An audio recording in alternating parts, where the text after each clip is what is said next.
Hello viewers, আজকে শুরু করব দশম শ্রেণীর 5 নম্বর অধ্যায় অনুপাত ও সমানুপাতের কোষে দেখি 5.3-এর অঙ্কগুলো।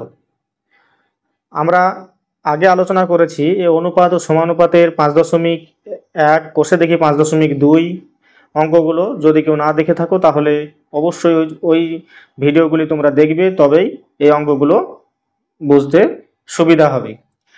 চলো, এই অঙ্ক শুরু করার আগে, এই 5.3-এর অঙ্কগুলো শুরু করার আগে কিছু জিনিস তোমাদেরকে জেনে নিতে হবে।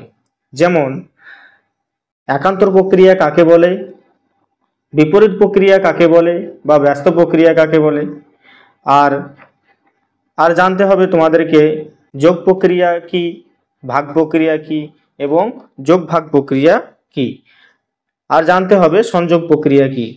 এইগুলো তোমরা না জানলে তোমরা এই 5.3-এর কোষে দেখি 5.3-এর এই অঙ্কগুলো করতে সমস্যা হবে। সেই জন্য আমরা আগে ওইগুলো জেনে নেব। তাহলে প্রথমে আমরা জানব একান্তর প্রক্রিয়া কাকে বলে। একে ইংরেজিতে বলা হয় অল্টারনেন্ডো।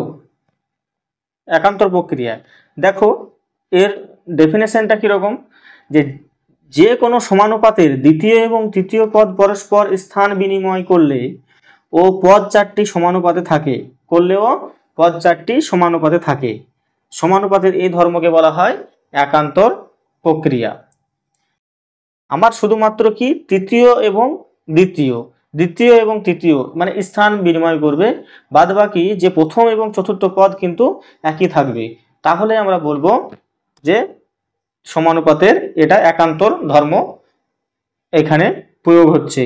দেখো উদাহরণ একটা দেখলে বুঝতে পারবে। যদি অনুপাত যদি হয় এরকম 3:7 সমানুপাত 9:11 হলে, কি বললাম, 3:7 সমানুপাত 9:11 হলে একান্তর প্রক্রিয়া অনুসারে আমরা কি বলেছি, দ্বিতীয় এবং তৃতীয় পদ পরস্পর স্থান বিনিময় করবে। তাহলে আমরা স্থান বিনিময় করে দেবো। তাহলে সমান এটাকে লেখা যাবে যে 3 অনুপাত দ্বিতীয় স্থান আর তৃতীয় স্থান বিনিময় করবে, মানে দ্বিতীয়র জায়গায় আসবে তৃতীয় পদ কি আছে 9, তাহলে 9 লিখবো। এবার সমানুপাতের চিহ্ন দিয়ে তৃতীয় পদের জায়গায় যাবে, তাহলে আমি লিখবো 7:11। এটাই হচ্ছে একান্তর প্রক্রিয়া, অর্থাৎ দ্বিতীয় এবং তৃতীয় শুধুমাত্র স্থান বিনিময় করলো। তাহলে অনুপাতটা হলো 3:9 সমানুপাত 7:11। এবার আসবো বিপরীত বা ব্যস্ত প্রক্রিয়া। একে বলা হয় ইনভার্টেন্ডো, ইংরেজিতে বলা হয় ইনভার্টেন্ডো। যে কোনো দুটি অনুপাত সমান হলে তাদের বিপরীত বা ব্যস্ত অনুপাত দুটিও সমান হবে। আমরা আগেও দেখেছি যে যদি দুটি অনুপাত সমান হয় তাহলে তাদের দুটি ব্যস্ত অনুপাতও সমান হয়। সমানুপাতের এই বিপরীত বা ব্যস্ত প্রক্রিয়া বলা হয়, সমানুপাতের এই ধর্মকে ব্যস্ত প্রক্রিয়া বলা হয়। একটা উদাহরণ নিই, দেখো 6:10 সমানুপাত কত আছে, সমানুপাত আছে 18:30। তাহলে একে কিভাবে লিখবো, এটা যদি এরকম ভাবে, যদি এটা হলে এটাকে লেখা যায় যে ব্যস্তানুপাত কি হবে, এর 10:6। তাহলে সমানুপাত এটারও ব্যস্তানুপাত হয়ে যাবে কত, 30:18। এই যে অনুপাত দুটোকে ব্যস্ত অনুপাত করে দিলাম, এটাই হচ্ছে, এই ধর্মটাকে বলা হয় বিপরীত প্রক্রিয়া বা ব্যস্ত প্রক্রিয়া। এবার আসি যোগ প্রক্রিয়া। যদি ধরো বাস্তব সংখ্যা চারটি হচ্ছে A B C D এবং তারা সমানুপাতে যদি থাকে, তাহলে আমরা এইভাবে লিখতে পারি যে A অনুপাত B অনুপাত সমানুপাত C অনুপাত D লেখা যায়। আমরা আগেও দেখেছি সমানুপাতে থাকলে এভাবে লেখা যায়। এবার যদি আমি প্রথম পদের সঙ্গে দ্বিতীয় পদ আমি যোগ করি এবং তৃতীয় পদের সঙ্গে চতুর্থ পদ যোগ করি, তাহলে যে অনুপাত পাবো সেটাকেই বলা হয় যোগ প্রক্রিয়া বা কম্পোনেন্ডো। যোগ প্রক্রিয়া বা কম্পোনেন্ডো। তাহলে আমরা লিখব, তাহলে A যোগ B অনুপাত B সমানুপাত C যোগ D অনুপাত D। তাহলে আমরা কি করলাম, প্রথম পদের সঙ্গে দ্বিতীয় পদ যোগ করে দিলাম আর তৃতীয় পদের সঙ্গে চতুর্থ পদ যোগ করে দিলাম, কিন্তু আমার দ্বিতীয় পদ এবং চতুর্থ পদ একই থেকে গেল। একেই বলা হয় যোগ প্রক্রিয়া বা কম্পোনেন্ডো। এবার আসি ভাগ প্রক্রিয়া, ইংরেজিতে বলা হয় ডিভাইডেন্ডো। যদি চারটি বাস্তব সংখ্যা এ বি সি ডি হয় এবং যদি তারা সমানুপাতে থাকে তাহলে এ অনুপাত বি সমানুপাত সি অনুপাত ডি লেখা যায়। এবার এটাকে যদি আমি ভাগ প্রক্রিয়ায় প্রয়োগ করি তাহলে কি হয় যে এ অনুপাতের সঙ্গে যদি বি অনুপাত বিয়োগ করি এবং সি অনুপাতের সঙ্গে যদি ডি অনুপাত বিয়োগ করি তাহলে যে অনুপাত পাবো সেটাই হচ্ছে ভাগ প্রক্রিয়া। অর্থাৎ প্রথম পদের সঙ্গে দ্বিতীয় পদ বিয়োগ এবং তৃতীয় পদের সঙ্গে চতুর্থ পদ বিয়োগ করে যে অনুপাত পাবো, তাহলে কি হবে, বিয়োগ করে দিই। এ প্রথম পদের সঙ্গে দ্বিতীয় অনুপাত বিয়োগ সমানুপাত তৃতীয় পদের সঙ্গে চতুর্থ অনুপাত বিয়োগ, চতুর্থ পদ হচ্ছে বিয়োগ আর চতুর্থ পদ যেটা আছে সেটাই থাকবে। তাহলে দেখো কি পেলাম, এ মাইনাস বি অনুপাত বি সমানুপাত সি মাইনাস ডি অনুপাত ডি। অর্থাৎ আমি প্রথম পদের সঙ্গে দ্বিতীয় পদ বিয়োগ করে দিলাম আর তৃতীয় পদের সঙ্গে চতুর্থ পদ বিয়োগ করে দিলাম, তাহলে এটা হয়ে গেল আমার ভাগ প্রক্রিয়া। তাহলে আমরা এখানে পাশে লিখব এটা ভাগ প্রক্রিয়ায় পাই, ভাগ প্রক্রিয়ায় পাই। এবার আমরা দেখব যোগ ভাগ প্রক্রিয়া। যোগ ভাগ প্রক্রিয়াকে ইংরেজিতে কি বলা হয়, কম্পোনেন্ডো এবং ডিভাইডেন্ডো। যদি চারটি বাস্তব সংখ্যা এ বি সি ডি হয় এবং সমানুপাতে থাকে তাহলে এ অনুপাত বি সমানুপাত সি অনুপাত ডি লেখা যায়। তাহলে যোগ আর ভাগ একসঙ্গে আমরা প্রয়োগ করব, তাহলে এখানে কি লেখা যাবে, এটাকে যোগ ভাগ প্রক্রিয়া প্রয়োগ করলে এটাকে লেখা যাবে যে প্রথম পদের সঙ্গে দ্বিতীয় পদ যোগ এবং প্রথম পদের সঙ্গে দ্বিতীয় পদের বিয়োগ সমানুপাত তৃতীয় পদের সঙ্গে চতুর্থ পদ যোগ এবং তৃতীয় পদের সঙ্গে চতুর্থ পদ বিয়োগ। তাহলে আমরা প্রথম পদের সঙ্গে যোগ করব কি, দ্বিতীয় পদ অনুপাত লিখব, তারপরে কি লিখব যে প্রথম পদের সঙ্গে দ্বিতীয় পদের বিয়োগ সমানুপাত কি লিখব, তৃতীয় পদের সঙ্গে চতুর্থ পদ যোগ তৃতীয় পদের সঙ্গে চতুর্থ পদ বিয়োগ। দেখো প্রথম পদের সঙ্গে দ্বিতীয় পদ বিয়োগ এ প্লাস বি অনুপাত প্রথম পদের সঙ্গে দ্বিতীয় পদ বিয়োগ এ মাইনাস বি সমানুপাত তৃতীয় পদের সঙ্গে চতুর্থ পদ যোগ তাহলে সি প্লাস ডি অনুপাত তৃতীয় পদের সঙ্গে চতুর্থ পদ বিয়োগ তাহলে সি মাইনাস ডি। এটাই হচ্ছে আমাদের যোগ ভাগ প্রক্রিয়া। তাহলে এটা কি লিখবো পাশে, যে যোগ ভাগ প্রক্রিয়া করে পাই।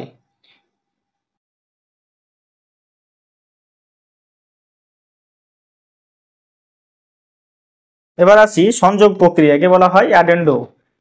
যদি এ অনুপাত বি সমান সি অনুপাত ডি সমান ই অনুপাত এফ হলে আমরা কি লিখতে পারি, যে এটাকে লিখতে পারি এ বাই বি সমান সি বাই ডি সমান ই বাই এফ, এভাবে লেখা যায়। তাহলে এভাবে লেখা হলে সংযোগ প্রক্রিয়া বলছে যে উপরে যেগুলো আছে সেগুলো সব যোগ হয়ে যাবে, এটা সমান লেখা যাবে যে এ যোগ সি যোগ ই বাই বি যোগ ডি যোগ এফ। এটা কি প্রক্রিয়া থেকে পাচ্ছি, এটা হচ্ছে সংযোগ প্রক্রিয়া থেকে পাচ্ছি, সংযোগ প্রক্রিয়া থেকে পাই। যদি এমনও থাকতো যে এ অনুপাত বি অনুপাত সি এ অনুপাত বি সমান সি অনুপাত ডি সমান সি ই অনুপাত এফ সমান জি অনুপাত এইচ যদি থাকতো তাহলে উপরের গুলোই যোগ হয়ে যেত, নিচের গুলো যোগ হয়ে যেত, বাই নিচে গুলো যোগ। যদি আরেকটা উদাহরণ এভাবে দিই তাহলে লেখা যেতে পারে যে এরকম ভাবে যদি ডট ডট চলতে থাকে তাহলে লেখা যায় যে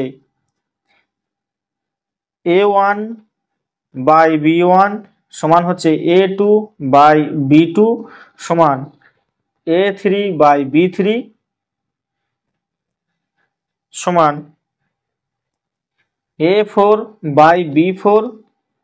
তাহলে কি লেখা যায় এভাবে, সমান এ এন এভাবে চলতে থাকবে বি এন সমান, তাহলে কি লিখবো উপরের গুলো যোগ, তাহলে A1 যোগ A2 যোগ A3 যোগ A4 যোগ এভাবে ডট ডট চলতে থাকবে an অবধি চলতে থাকবে বাই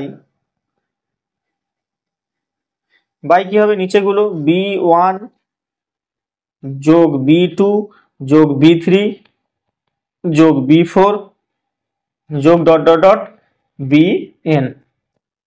সমানুপাতের এই যে ধর্মটাকে বলা হচ্ছে কি সংযোগ প্রক্রিয়া। আর সমানুপাতের এই ধর্মকে বলা হয় সংযোগ প্রক্রিয়া। তাহলে আমরা আলোচনা করলাম যে একান্তর প্রক্রিয়া, বিপরীত বা ব্যস্ত প্রক্রিয়া, যোগ প্রক্রিয়া, ভাগ প্রক্রিয়া, যোগভাগ প্রক্রিয়া এবং সংযোগ প্রক্রিয়া। এবার আমরা প্রত্যেকটা অঙ্ক করার সময় প্রত্যেকটা যখন যেটা বলবে সেটা প্রয়োগ করব, তাহলে তোমাদের পুরো ক্লিয়ার হয়ে যাবে। তো চলো আমরা শুরু করি।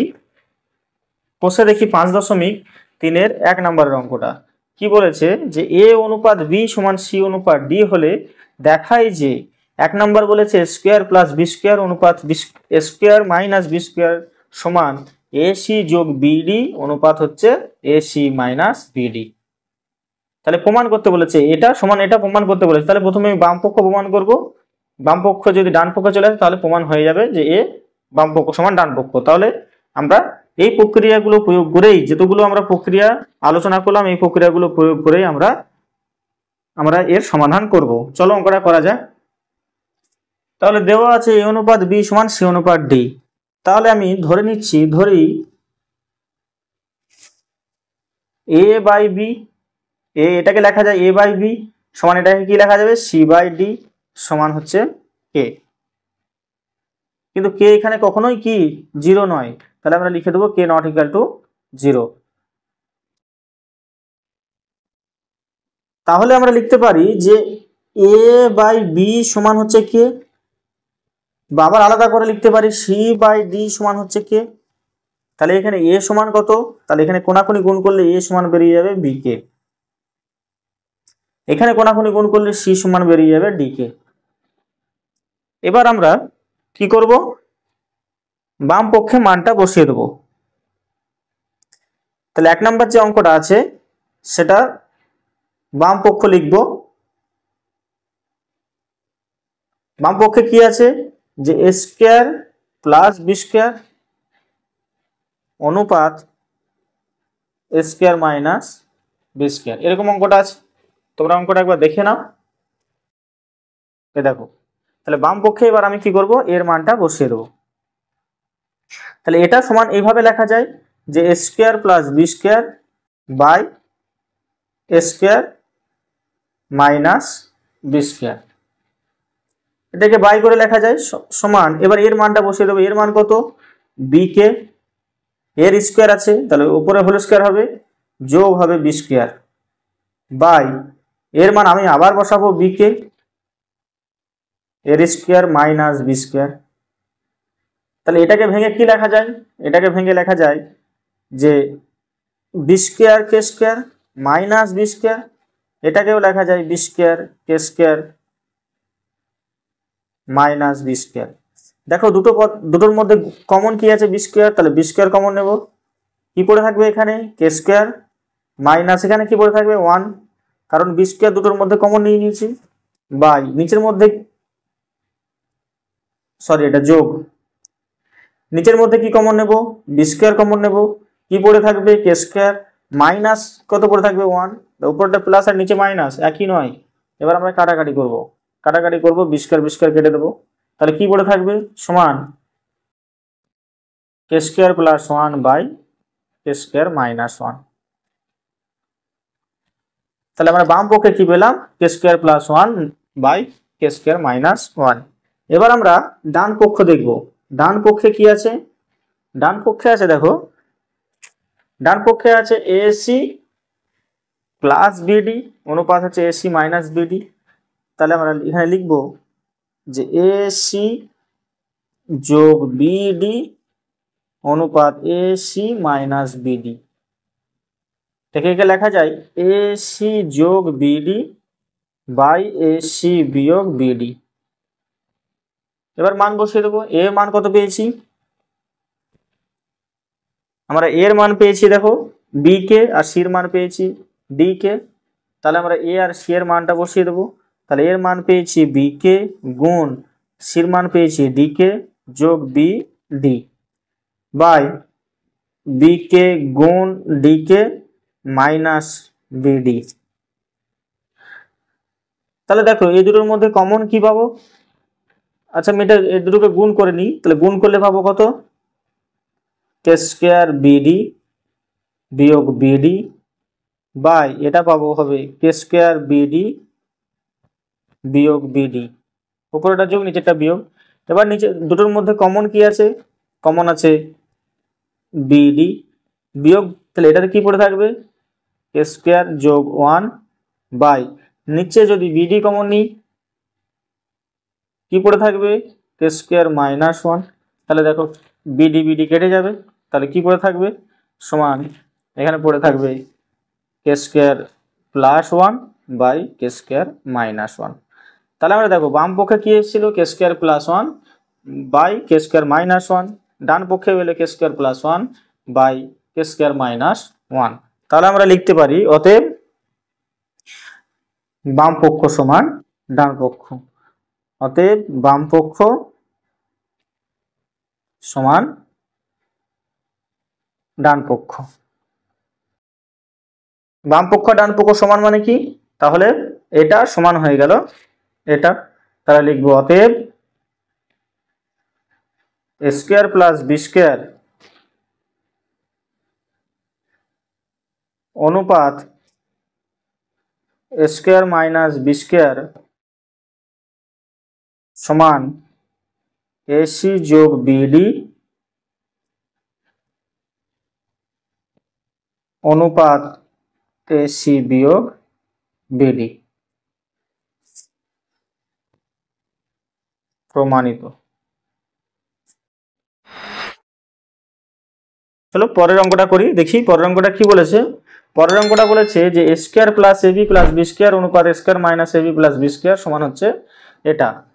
তাহলে আমরা একইভাবে বাম পক্ষে লিখবো। বাম পক্ষে কি আসছে দেখবো, তারপর ডান পক্ষে মানটা বসাবো।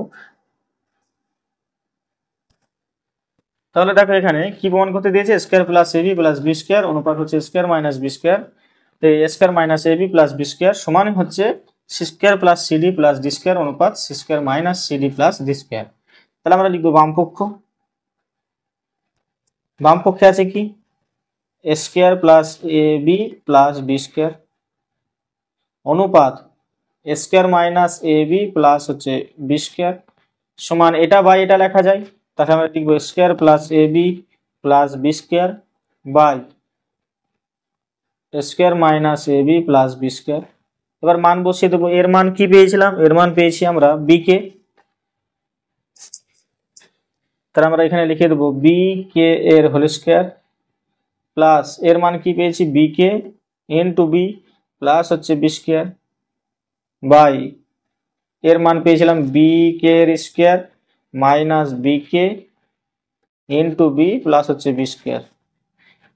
তাহলে দেখো এখানে আর আমি আলাদাভাবে ভেঙে ভেঙে লিখছি না, এখান থেকে আমরা ডাইরেক্ট কি কমন নেব?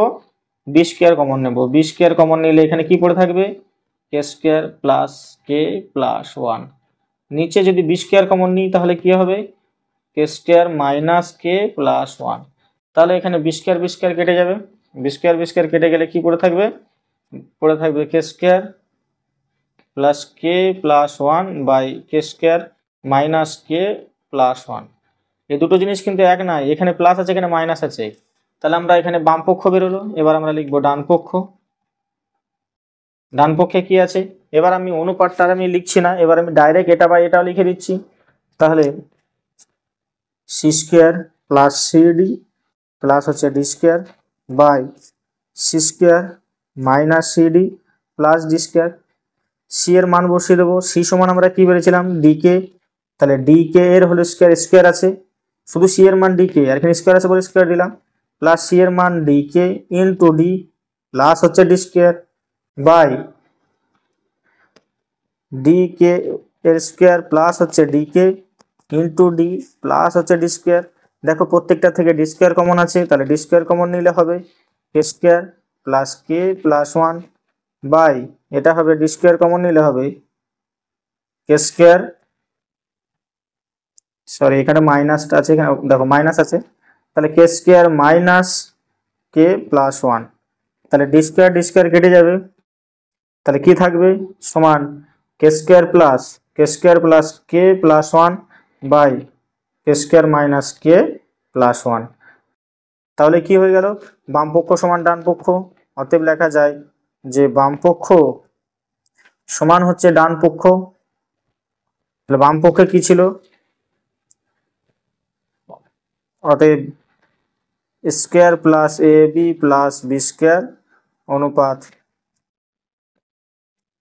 Square minus A B plus B square সমান C square plus C D plus D square অনুপাত হচ্ছে C square minus C D plus D square. এটা কি হয়ে গেল, প্রমাণিত। চলো 3 নম্বরটা দেখি। 3 নম্বরটা কি বলেছে যে বর্গমূল A square plus C square অনুপাত হচ্ছে বর্গমূল আছে বি স্কোয়ার প্লাস হচ্ছে ডি স্কোয়ার সমান হচ্ছে P A plus Q C অনুপাত পি বি প্লাস হচ্ছে কিউ ডি। এটা প্রমাণ করতে হবে। একইভাবে আমরা প্রমাণ করব, চলো বাম পক্ষ ডান পক্ষ লিখে প্রমাণ করি। তাহলে 3 নম্বরটা অঙ্কটা আছে যে বর্গমূল স্কোয়ার প্লাস সি স্কোয়ার, তাহলে এখানে লিখবো এখানে বাম পক্ষ কি আছে যে স্কোয়ার প্লাস সি স্কোয়ার অনুপাত B square plus D square, তাহলে সমান লেখা যায় বর্গমূল square plus C square by B square plus D square. আমরা প্রথমেই বের করে নিয়েছি, প্রথমেই দেখো একটা অঙ্কতেই এখানে এটা বলা দিয়েছে 3টে অঙ্ক হবে, এখানে এর মান বের করেছি সির মান বের করেছি, সেই জন্য আমরা একটা বের করে এর মান বের করে সির মান বের করে 3টাতেই প্রয়োগ করছি। আবার 2 নম্বরে যখন আলাদা অঙ্ক বলা আছে তখন আবার বের করে 3টা অঙ্কই আমরা একই জিনিস প্রয়োগ করব। তাহলে দেখো এখানে এর মান কত, এর মান আমরা পেয়েছিলাম বি কে এর স্কোয়ার প্লাস হচ্ছে সির মান পেয়েছিলাম ডি কে এর স্কোয়ার। আবার এখানে বির মান কত, বি কে স্কোয়ার আছে আর ডির মান আমরা শুধু ডির মান বসিয়ে দেবো।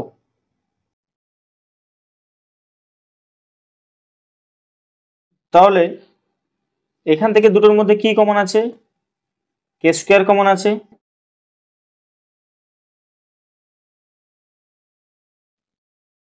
আচ্ছা এখানে দেখো এখানে শুধু বি স্কোয়ার আছে, আমি এখানে শুধু বি স্কোয়ার আছে মানে কি এখানে শুধু বি স্কোয়ার লিখবো, এখানে আমি মানটা ভুলে বসিয়ে দিয়েছি, এখানে এ নয় এটা বি স্কোয়ার লিখবো। তাহলে এখানে দুটোর মধ্যে কি কমন আছে, দুটোর মধ্যে কমন আছে দেখো এখানে কে স্কোয়ার কমন, তাহলে কি পড়ে থাকবে, পড়ে থাকবে B square plus D square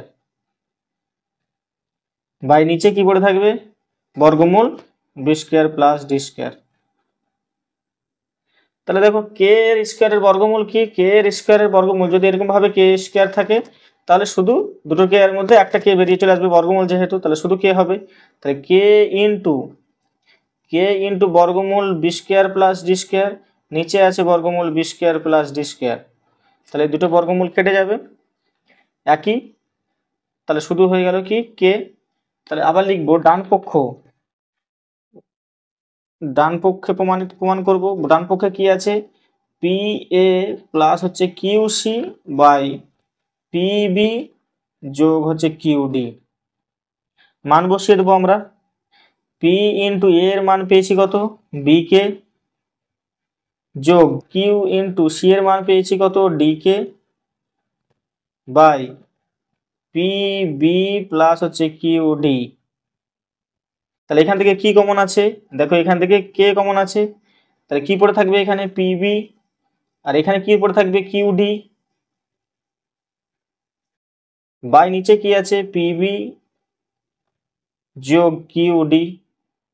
তাহলে দেখো পিবি যোগ কিউডি কেটে যাবে ওপর নিচে, তাহলে পড়ে থাকলো আমার কি, পড়ে থাকলো শুধু কে। তাহলে কি হলো যে অতএব বাম পক্ষ সমান, বাম পক্ষে আমরা কি পেয়েছি কে, ডান পক্ষে কি পেলাম কে, তাহলে বাম পক্ষ সমান ডান পক্ষ অতএব বর্গমূল A square plus C square অনুপাত বর্গমূল B square plus D square সমান কি পি এ যোগ কিউ সি অনুপাত হচ্ছে পি বি যোগ কিউ ডি। প্রমাণিত। তাহলে আজকে আমরা কোষে দেখি 5.3-এর 1 নম্বরের অঙ্কগুলো করলাম। আশা করি তোমাদের প্রত্যেকটা প্রক্রিয়া সম্বন্ধে বলার পরেই এই উদাহরণগুলো খুব বুঝতে সুবিধা হবে।